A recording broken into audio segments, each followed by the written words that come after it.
In this episode of the Sunshine Travelers podcast, we're flipping the script and, well, we're actually interviewing ourselves because we've just returned from a self-guided walking tour through Umbria, Italy with MACS Adventure. And we're excited to share the experience with you, from scenic trails and charming hilltop towns to those unexpected MACS moments along the way. We're giving you an inside look at what it's really like to take one of these adventures. Whether you're considering a walking tour for yourself or you're just curious about how it all works, join us as we break down the journey step by step.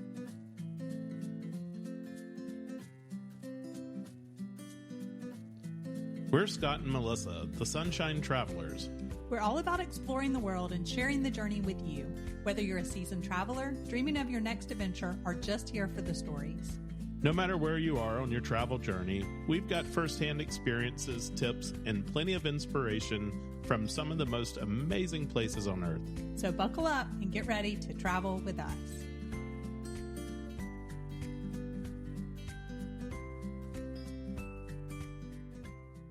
So, Melissa, now that we've, had time to get back in and settle back into our normal routines, I have to ask you, when we were standing there at the top of that lookout in Monte Falco, right as we were starting this adventure, what was going through your mind as we overlooked the vineyards and the olive orchards, and we were really trying to figure out which one of these little towns out there is going to be our next destination? I just remember being so excited, for what we would encounter. We read the description, we're going to go through olive groves and we're going to go through farms, but then just walking that step by step and just kind of seeing exactly what we would see and what we would pass. And it's funny because when we were standing there, we were trying to use Google Maps to see what direction, but still it was hard to tell. So I think just really the excitement of getting off the beaten path, the fact that we had something to do that day, but it just felt different than when you explore a city, right? And you're going to see these museums or you've got these tours. It was just a completely different feeling. If we go back to episode 107, that gives everybody an opportunity to hear about, as we were planning for the trip, we were trying to think forward about, what are all the things that we need to take? What are the things that we're most excited about? And how are we going to get there? Some of those logistics, those type of things. To now, we've actually been on the trip. We've enjoyed the walking adventure. And so today, I really wanted us to just kind of interview one another about our trip and about our experience. Yeah, I think it's always just good to also reflect back on a trip. And I know that we do a lot of that, asking each other. And I think we'll get into some of that, but what was your favorite meal and what was your favorite memory? So we thought it would be just fun to kind of recap that. And I think that also helps you as you plan other trips, right? Things to incorporate or look for, or pitfalls that you might want to avoid in the future as you reflect on your travels. Yeah. And for this trip, I think that we actually had a really successful travel. It was a little bit rocky getting started with delayed flights and some other things. But once we got there and got to Italy and we're in Rome and heading out that morning, it just felt like everything kind of fell in place after that. And I think a lot of that comes from the work that MACS Adventure does, making sure that everything's just perfect along the way. Yeah, I agree. Yeah. It was just completely seamless. We had booked our train and let them know what it was going to be. And then when you look back in the app, they had that so that the taxi driver could pick us up when we did arrive in Foligno. And we were a little bit confused. We couldn't understand. The train left right on time. And it was about 20 or 30 minutes behind schedule. So we're not really sure what that was about. But as soon as we walked out, he called our names and we were on the road. Ready to go. So yeah, that part was, completely smooth. Well, let's just kind of highlight real quick the walking adventure that we did. We started in a little town called Monte Falco, and it's nicknamed the Balcony of Umbria because it sits up high on a hill and looks down over Umbria in the valley. And so that's where we started from. We left from there and went to a town called Bavagna. It looks like Bavagna, and I think we probably said Bavagna before going on the trip because we didn't know better. and then left Bavagna, went to Spello, and then from Spello to Assisi. And so each night we stayed in a different town. So our walking path would take us from town to town, and we got to see multiple of these medieval cities through this adventure. And they were all so different. That's the other thing too, right? They each had their own unique characteristics. I mean, all those similar, right? Like walled town and the little alleyways, and you had shops and people's homes. But I just felt like they definitely had their own character. Yeah, and it's important to also note that this is similar to Tuscany. So the region itself, probably a little bit smaller than Tuscany, but if you think of the terrain, you think of the farmland and the vineyards and the orchards, this would remind you a lot of Tuscany. Yeah. Completely agree. And we had done that before and gone to some of the towns on the cruise, and you see day trippers. Although I felt like, and it could have been the time of the year, but I felt like the groups that we saw were probably more local. They were all Italian, and the buses would be there like in the bus parking, and then you walk into the town. Some of them had tour guides. Some of them people were just walking on their own.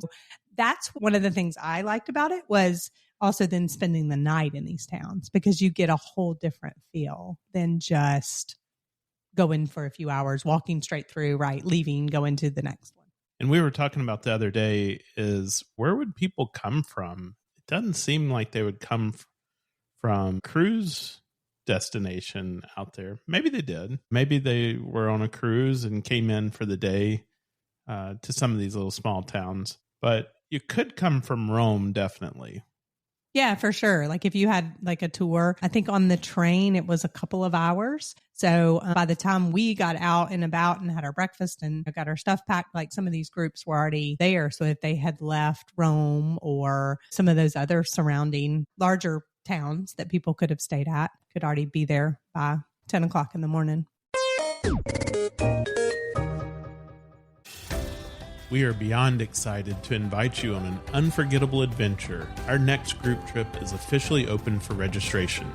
Join us in June of 2026 for a private luxury safari in beautiful Kenya, where we'll explore 3 of the country's most iconic wildlife destinations: Solio Ranch, Samburu National Park, and the world-famous Masai Mara.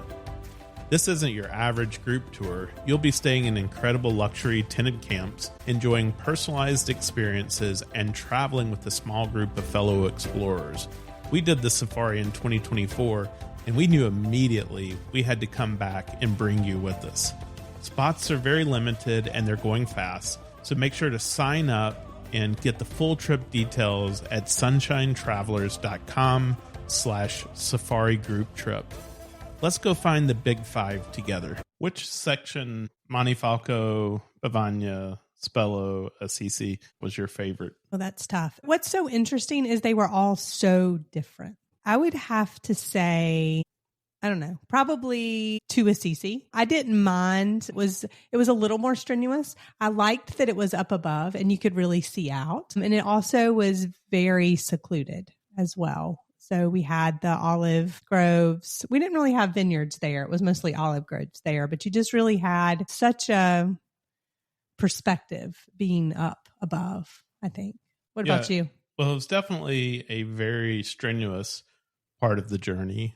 Once you push through it, like you said, it's really nice because a lot of the time we were walking through those olive orchards and just olive trees surrounding the path that we were walking along. And we passed a few people hiking and walking. We didn't pass very many people. We definitely didn't have the problem of running into any traffic or cars on any of the routes that we took, except for when we got to Spello.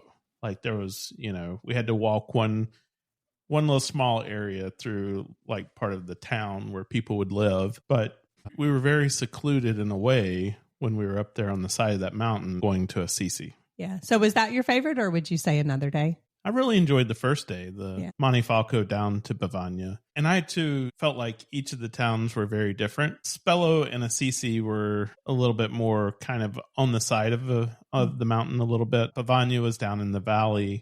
It seemed like there was probably more activity in Spello, Assisi, and Monte than Bavagne. Yeah, I think they seemed a lot larger as well. I will say we did run into that farmer's market on the Sunday morning when we were leaving Bavagne, but yeah, not hugely crowded either. So, but just very different. I think that was what was so interesting about it. It wasn't like you felt like, okay, I'm on this path and then every day I'm walking on this path that feels very similar. It was not like that. And I think I appreciated that about, because going into it, we really didn't know. I mean, you can see the maps, but until you go through something like that, you don't really know. And so I think I appreciated that, just how different each day was. Well, anybody that wants to go and listen to our day by day, we have 4 little mini episodes that we put out, which were the individual days in the journey that we took. So you can go listen to that and kind of get a sense for the sounds of things that we heard and kind of our experience along the way. And I encourage you to go do so. But were there any expected moments or surprises that you came across along the way that stands out to you? Yeah, I think as I look back, just some little, I don't know, just like some little snippets of things. So before we left Monte our interaction at the winery where we kind of, and I don't know how much or if we've really talked about this, but when we went to the particular winery where we ended up interviewing the winemaker, and that's on that first little short mini episode. But the day before we had kind of gone in and hoping more for a tasting, and they had a group there. And it was just fun. We ended up interacting with the winemaker, with his mother, with his wife, with that group and several members of that group, because they were just kind of like, hey, you can, have the tour with them and the wine, tasting with them. So I think, that stands out. And then the following day where we were actually able to stop at that winery and have our little lunch and take the break, that stands out. The market that I mentioned, just like little snippets like that. What about you? It's interesting. The name of a winery is called a cantina, but when we went to Cantina Fratelli Party, so that's the winery and brothers, and then the last name was Party. So when we went there and we were interviewing Albertino, and he gave us that bottle of sparkling wine to take with us, and we were thinking, oh my gosh, we're gonna have to lug this wine all the way. And I was really afraid that it would, in my backpack, it would just be kind of sloshing around, and at some point in time you'd see a cork fly out, because it was a sparkling. Yeah You'd see a cork fly out the back of my backpack. But I think those moments are really special, and his family has owned that winery the entire time of its existence, and they haven't always been a winery. And we talked a little bit about that in the episode, but since it's been there, his family has owned it. Yeah. And then a few other, little things, just thinking back, it did rain on us a little bit one day. And we could see for a long time rain kind of all around us, and then standing under that tree and having a little bit of rain, but we didn't get completely soaked or anything like that. And then going into that town. And I just remember, so that was the day where there was not any water along the way, and we had taken water, but we could have used a little bit more. And you just saying, oh, when we get there, I'm going to get 3 drinks. And then we had this little discoveries. Like I thought I was actually getting just like a Peroni beer out of their cooler. When we got to this, it was like a cafe, and they had a coffee shop and a gelato and all kinds of things. Right. And so here we are, the crazy Americans, we're getting gelato and soft drinks and coffee and beer. They're probably like, what in the world? But I had gotten that Peroni and just thinking it was a beer, and it was like a Radler. Right. A lemonade. And it actually became like a favorite thing we had. Right. We found it one other place. So just little moments like that, I don't know. I think that just kind of like will stick out in our memory. And there's a lot more of those. The double rainbow that was like a full rainbow when we got to Spello that we could see from our window. And then also like the fact that we were photographing it and there was another group there and we could hear them, oh my gosh, look at this rainbow, and just those little memories and moments. And we talked a lot about during the mini episodes, just kind of the things that you're going to experience along the way. And, seeing those orchards, seeing the vineyards, seeing the mountainside and the little towns up on the top of the hills, like just those visuals, you can close your eyes and still kind of see some of those. Just And I think about the time that we stopped at that little family. I don't know what it is. It's like what would you call that? It's like a memorial type like thing. a memorial, right? Yeah. Where they could, probably just like, and there, weren't any churches nearby or anything like that where they could just go pray and have their little time. When there was a little bench where we had lunch, and we hadn't seen anybody for a couple of hours, and we didn't see anybody probably for a couple of more hours either. That was our longest day of hiking, and it was just us. Yeah, that was really neat. Yeah, that's and sitting there and we had stopped on the way out of town, and we had gotten a loaf of this bread, and I assumed that this bread was meant to be either rebaked or have with olive oil or something like that. It was a really tough, crusty, very crusty. Bread on the outside, soft on the inside. But we gotten that little loaf of bread. We had gotten some meat and some water, and so we just sat there at that little family memorial or whatever it is, and had our lunch and listened to the sounds of nature around us, and really just enjoyed that time. Yeah, there was a little stream at that point and the wind blowing. Yeah, I think that's something that we'll just always think about and remember. So we've had quite a few opportunities to interact with locals and to experience their culture. We told one story about sitting inside of Bavaria and having an Aperol Spritz and just sitting there and watching this couple get married. They had just gotten married, I guess. And so they were doing their pictures out with this old antique car, and all the family was gathered around. And so being able to sit there and watch that, and of course I got up and had to get in and do some of the photography, but that was a really interesting experience that we had. Well, your little memory, you said that you wish you could have photographed, but you felt like it was just not very respectful. But now you have that in your mind. Yeah, it was like the three sisters of the young lady who was getting married, or maybe her friends. They were definitely like the bridesmaids, and they were sitting over right outside the church on a wall, and they were all sitting there smoking. And I thought that would have made such a wonderful photograph, to even in black and white or something, right? But I said, there's no way I could turn around and take their picture without being very obvious about it. And I did not want to be disrespectful. Yeah, but that's just a neat, and then the little kids and their tennis shoes with their dresses. And like you said, the neat old car, and they end up blowing the horn and throwing the rice. And then the pigeons were everywhere. So it was just a very neat thing to be there as an outsider to watch this unfold and these people's like such a monumental time in their lives and their community around them. So it was just very neat. And yeah, just sitting at the table and having the Aperol Spritz and just enjoying that moment. I also remember in Bavaria as well, talking to the manager of the hotel where we stayed. And he was so proud of the rich history and culture there in Bavaria. But then he talked about how, if we think about the Roman time frame being around 700 years before Christ or something like that, he said Bavaria was around 1200 years before Christ. And then when they were doing construction on the property, they found some rock carvings in the ground, and they have those there on site, and they're locked in like a cabinet or whatever. But he said those date back to 3,000 years before Christ. So he's like,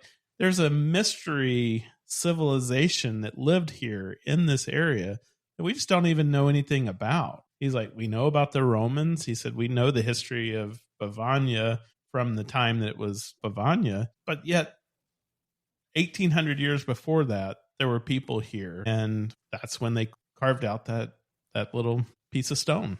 Yeah, that they had on display, but you're, like you said, protected away, but had on display. And you're right, how proud he was. And if you go back, we had a little clip with him. And then, of course, Albertino, I loved how he said, I'm so proud to say, like that was when he was so proud to like share that with us. And I just thought that was, really, really neat. Yeah, everyone we talk to is very proud of their culture and their heritage and the area where they live, and can't blame them. I mean, it's a beautiful area. Yeah, it really is. What about just very quickly on the way out of Montifalco to Bavagne, we stopped at another winery and had lunch that day. And um, that was quite an experience because we got there early enough that there wasn't a lot of people there. There wasn't a lot of foot traffic. And so the lady was like, "Oh, if you want to sit out on our balcony, you can go out there and we'll do a tasting for you out on the balcony." And then she ended up bringing out like some meat and cheeses and stuff like that. So it ended up actually being a nice little lunch break for us. Yeah. Yeah, that was just absolutely a nice little treat, right? To be able to do that. And then right after that, they did have a couple of tour groups. I think they had some big party. So we really got lucky having that space and ended up talking to a few other people. But that worked out great. That was like one of our shorter walks, right? So we only had a couple of miles to go after we left there. But I was glad we did that one. And then, of course, the other one, we did one other quick tasting before we left Montefiasco, because that was really, I think, the biggest of the wine area that we encountered as well. Yeah. Once we leave Bavagne, we're not going to see any more wineries. And matter of fact, you kind of mentioned it, is that in our walking, we saw a lot more olive orchards than we did anything else. Olive orchards, and then like fields where they would plant soybeans, or in the summer there they have sunflowers, and at that time they had wheat growing. And so we spent a lot of our time really just meandering through these farms on little, you called them tractor paths. If you've ever done a long haul flight, you know jet lag can seriously mess with the first few days of your trip. That used to be me until I started using FlyKit by Fount. It's a personalized jet lag solution created by the same performance experts who train fighter pilots and elite athletes. FlyKit builds a custom plan just for you right in their app on your phone, based on your flight details and your sleep patterns. You get a combination of supplements and a schedule that tells you exactly when to take them, when to sleep, and even when to get sunlight. And now I've used it on multiple international trips and have had zero jet lag. Seriously, it works. So if you want to hit the ground running on your next trip, check out FlyKit. Use our link, sunshinetravelers.com/nojetlag, to support our podcast and try it for yourself. There's a ton of bread and there's a ton of pasta, so they've got to have lots of wheat to be able to make that. But then also just the olive oil. I guess everywhere we went, I mean, that was as big of part of their production as the wine too. And let me tell you, it is phenomenal. Not like anything that you taste here. Yeah, the taste of it was so fresh and so light, but yet full of flavor. I mean, we talked about the olive oil that you go and buy on the shelf here in the store, and it literally has no flavor compared to what we had there. Yeah, and they even have it distinguished between, we use this one for cooking, and then we use this one just for eating, and this one for salad dressings, right? Because the flavor profile is so different. But yeah, we passed so many olive groves, and it was so neat to see them. They were just tiny, right? They had just like flowered, and now we're going to become those olives. Well, how about the walking experience? We talked a little bit about this, that before the trip, we prepared by doing some longer walks every night with the dogs, doing some out on our own, going out on the greenway and walking those longer paths. But never did we get to the point of walking 10 miles a day in our preparation. So how did that work out for you? Yeah, I mean, I think it was fine. The first days were either flat or we had a little bit of downhill that first day, but nothing super steep. I think the biggest thing, if you don't consider 18-degree grade steep. Yeah, but that was just like really the first. Yeah, that's true. That was really just the first part. I would say the biggest thing that I appreciated once I got there. So I decided to do some waterproof hiking boots, and that was absolutely the right decision instead of just trying to do tennis shoes or something like that. And the main reason I ended up deciding that was because of the Paraguay trip after, but 100%, I liked having that support on my ankles. Now you did a hiking shoe that didn't have necessarily the ankle, which more of a preference, but I was glad that we had waterproof and stuff like that just in case. Yeah, well, it might have helped when I stepped off that that marble inside one of the churches and kind of twisted my ankle a little bit. So maybe if I had had more ankle support, it wouldn't have been so bad. But I'll just say I didn't know what it was going to be like walking that far. But then the week before, we were in Berlin and we walked over 12 miles a day. And so at that point, I was like, oh, we got this. I know we can do this, because we didn't even really feel tired in Berlin. And so I don't think we ever felt tired. I don't think it was well, I take that back. It was tiring, I think, when we got to Spello. That was our long day. Yeah, that was the long day. That was because we didn't venture back out into the town. Yeah. Well, and it was pouring down rain too. Yeah. That was the other thing. And once we got into the town, it was probably a good another mile uphill in the town. Our accommodations were at the very end and then kind of uphill. So yeah, that's true. I do want to talk about the accommodations just briefly. I thought that MACS Adventure did a great job of choosing accommodations for us. Remember, these are in medieval towns, so it's not like these are all brand new hotels. But I thought all of the hotels were very comfortable. Matter of fact, in Bavaria, I think that was your favorite, you'd said, where we had the apartment. I just loved the feel of the apartment. We had several rooms. And so it was just almost like you could imagine, oh, what would it be like to maybe stay here for a few days? And I mean, it wasn't like a full kitchen or anything like that. But if you could have gone to the market or the store and gotten a few things and had your wine, and it was just very neat. It had the glass and then the shutters and then the mid shutters. And so it was just very, I don't know what you would think of just being like in the Italian countryside as well. So that one was neat. That building, you could tell it had been, I don't know, changed and stuff over time. So I enjoyed that one for that reason, but then they were just all so different. One or really the next two for the views. And so what about you? Yeah, I mean, I liked the one in Bavaria because it was a totally different experience. Everywhere else, we're going to go down into a restaurant for breakfast in the mornings. But in Bavaria, they actually brought our breakfast up to the room. And so we had an opportunity to sit there, have a cup of coffee. They had an espresso machine in the room. So we had a cup of coffee with our breakfast, and really just gave us an opportunity to get started without having to really go into our day yet. And so that was neat.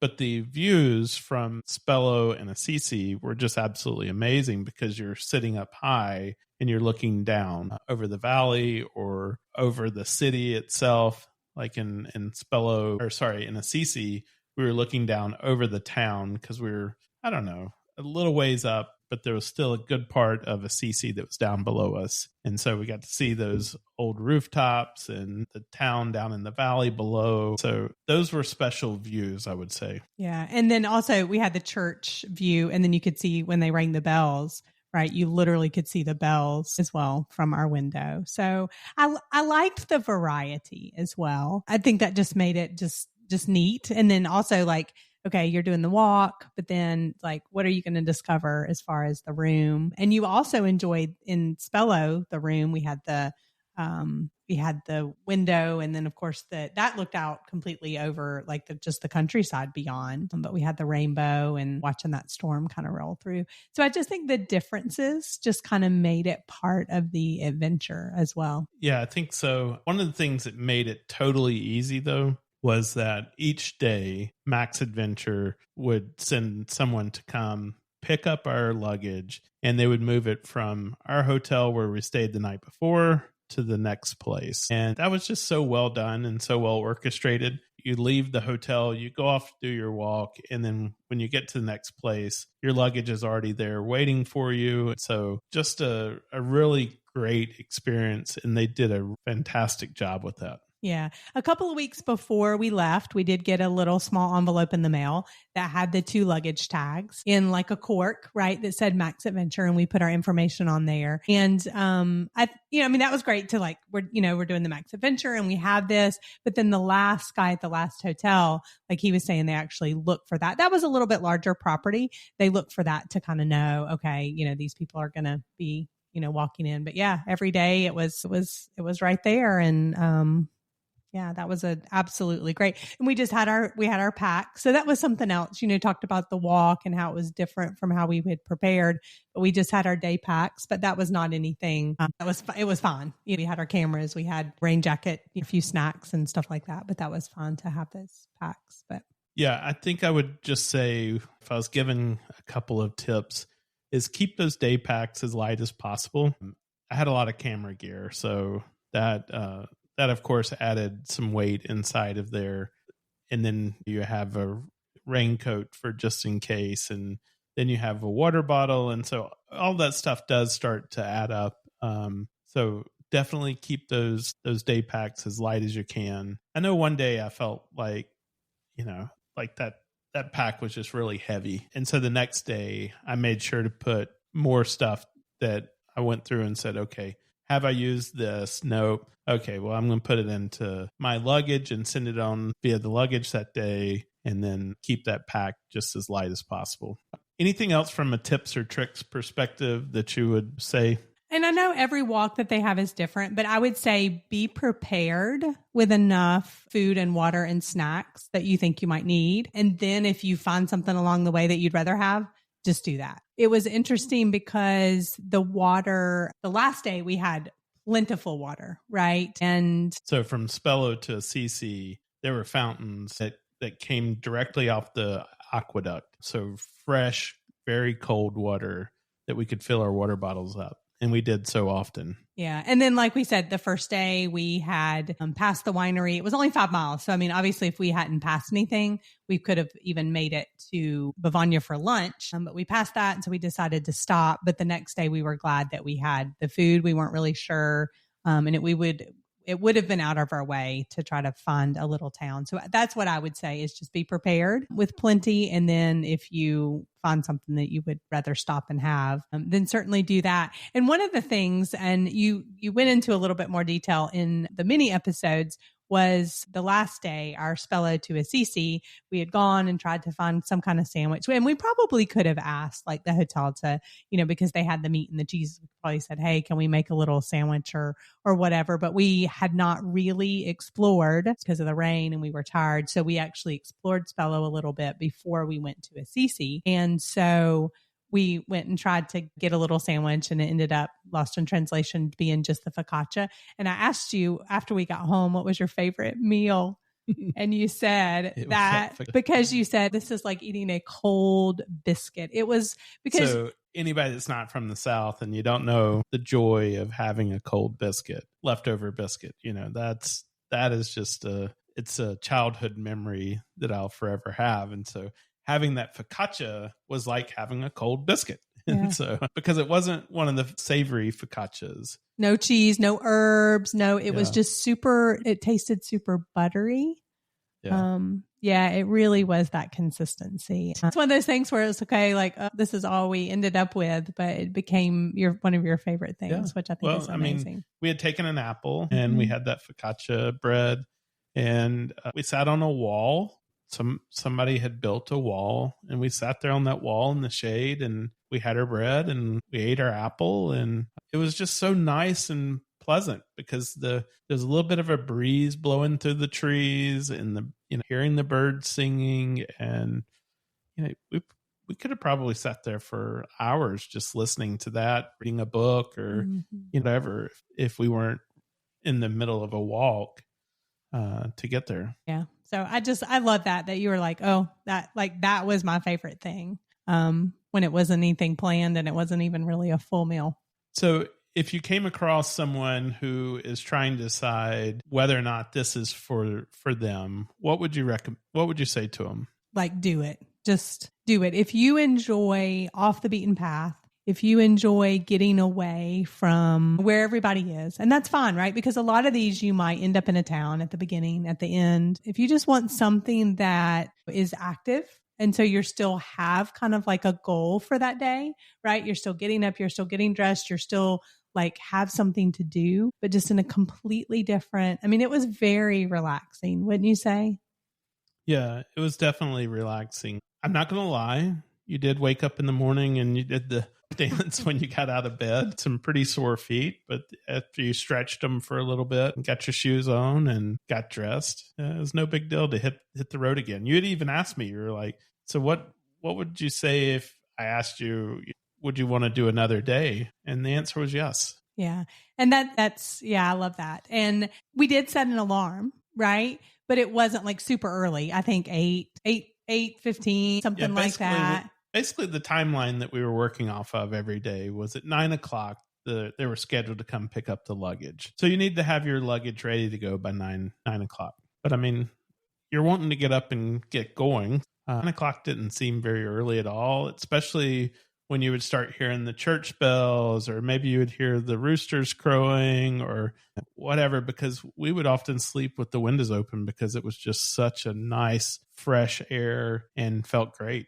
And it was actually light way before that too. That's the other thing too, is light way before that. And so if you wanted to get up, well, I will say if you got up super early, I mean, you could put your bags out and go, but the breakfasts weren't like super early. As a matter of fact, that the guy at the apartment one was like, what time do you want the breakfast? 8:39, 9:30. And then I was like, okay, 8:30. And then he was like, 8:39, 9:30. It's all the same. Yeah. So we were like, okay, I'm not really sure what time we're going to get breakfast. It was out waiting for us, but we laughed. We chuckled at that. So it wasn't like they were expecting to have breakfast for you super early either. So we never felt like, oh, we've got to hurry and do this. A lot of times, like we mentioned, we walked around Spello, or we went to the like little market in Bavania and still got to the next town in plenty of time to see and do stuff. So I think that's why it felt relaxed, even though you weren't getting up and, at least getting dressed and having your coffee. Yeah.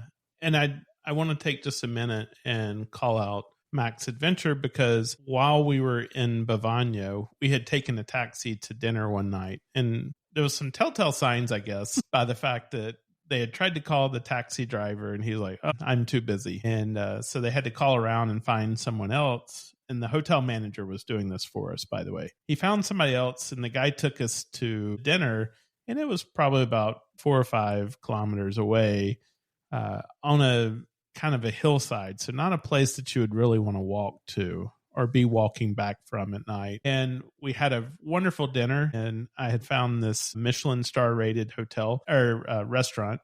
I didn't really understand that it wasn't in Bavania because it did have a Bavania address. So when we got there, we're like, oh, wait a minute, this is, in a very different direction.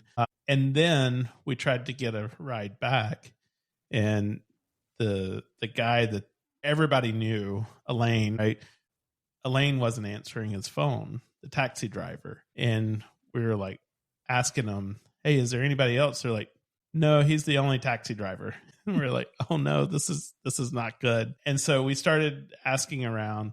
Well, we've finally decided that what we were going to do is just call the MACS Adventure helpline. And we did. Someone picked up the phone, and she was like, oh, hey, how are you? She's like, yeah, this is something we can try to help you with. And she gave us a few different numbers for it's the same taxi company. And by the way, this is the same taxi company that moves your bags every day. But she gave us a few other numbers, and she's like, if that doesn't work, call us back and we'll figure out what plan B is. Well, thankfully, the first number we dialed, we got a hold of somebody, and he's like, I'll send somebody out to pick you up. So, and it was the same guy who took us. Yeah. And we should have organized it with him, but we just, like you said, not knowing. And we should probably also say it wasn't like there weren't places that we could walk to.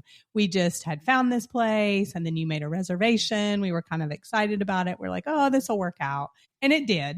It gave us also a chance to test out, the MACS and kind of see what that was like, which I think was great. But, well, I think the top recommended place had recently closed. And that was one of the problems, is because this was the place that everybody had recommended. It was right in town. It was right near where we saw that wedding, and it would have been easy for us to walk to. But when that wasn't available, we just started looking for top restaurants, and this was the one that everybody was recommending. It was great food, like no reservations at all about going out there. It's just a no now that we should have planned the return ride back as well. And the taxi was kind of expensive. Yeah. Because he said, oh, well, I have to come from this other town. And the other interesting thing is once we got to Assisi, they actually had like a taxi line. Yeah, so I don't know. Other taxis, so I'm not really sure why. Yeah, I don't know why everybody uses Elaine in that taxi. I mean, nice guy, but there were lots of other taxis in towns just as close or closer than where he was coming from. Yeah. So we're not really sure about that. It all worked out, like we said, but. So if you do this trip and you need taxis, note that they don't all have to come from Foligno. You can get a taxi to come get you from Assisi, from Spello, either one of those, because they had long lines of taxis. Yeah. Well, Melissa, let's wrap it up. Would you do another MACS adventure? Oh, yeah. 100%. Yeah. 100%. Like even before we were done, we were like, okay, where do we want to go next? Actually, before we even left, we already have like several places that we would love to do. But yes, I would absolutely do this in a heartbeat. Yeah, this is not going to be our last MACS adventure walking tour. Matter of fact, it even has ignited a bit of a spark to do more hiking when we travel. And also, I think just knowing, I think this was a great one to start with. To say, okay, what is this like to do 3 days in a row? Could we do something longer? And because that is their absolute shortest one, right? And then they have lots of them that you could do. And so I think just knowing that we could do that, if it was a little more strenuous, that we could train more. But yeah, like you said, just in order to prepare for that, seeking out some more hiking stuff. But yes, 100%. I just absolutely love this. I love being off the beaten path. I love being in places where not everybody goes. That was really good. Is there any particular place that you're thinking about? France, Spain, for sure. But I think it would be really fun to do some of the ones in France. I mean, but then they have them in Germany, Switzerland, several more in Italy, and then other places, Croatia, and some of those other places that we haven't been. So, I mean, there's so many different ones to choose from. All of them. Also, Cotswolds Way or the coast of the UK. Yeah, I think would be absolutely, because we want to explore that a little bit more. And I think doing that like this off the beaten path. And I just love staying at the small places and interacting with the families and the people there. Well, thanks for joining us as we look back on our MACS adventure walking tour through Umbria.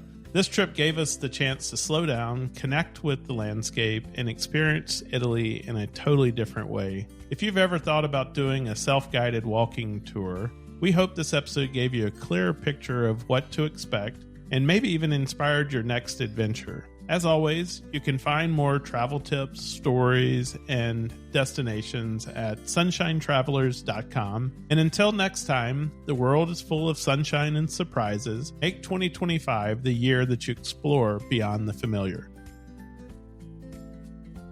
That's a wrap on this episode. We hope it gave you some inspiration for your next adventure. If you enjoyed the show, we'd love for you to leave us a 5-star review on your favorite podcast platform. It helps others find us and keeps the travel conversations going. Don't forget to follow or subscribe so you never miss a new episode. And come hang out with us on Instagram or Facebook at Sunshine Travelers Podcast. That's Travelers with 1 L. Most importantly, share this episode with a friend. You never know, they just might become your next great travel companion.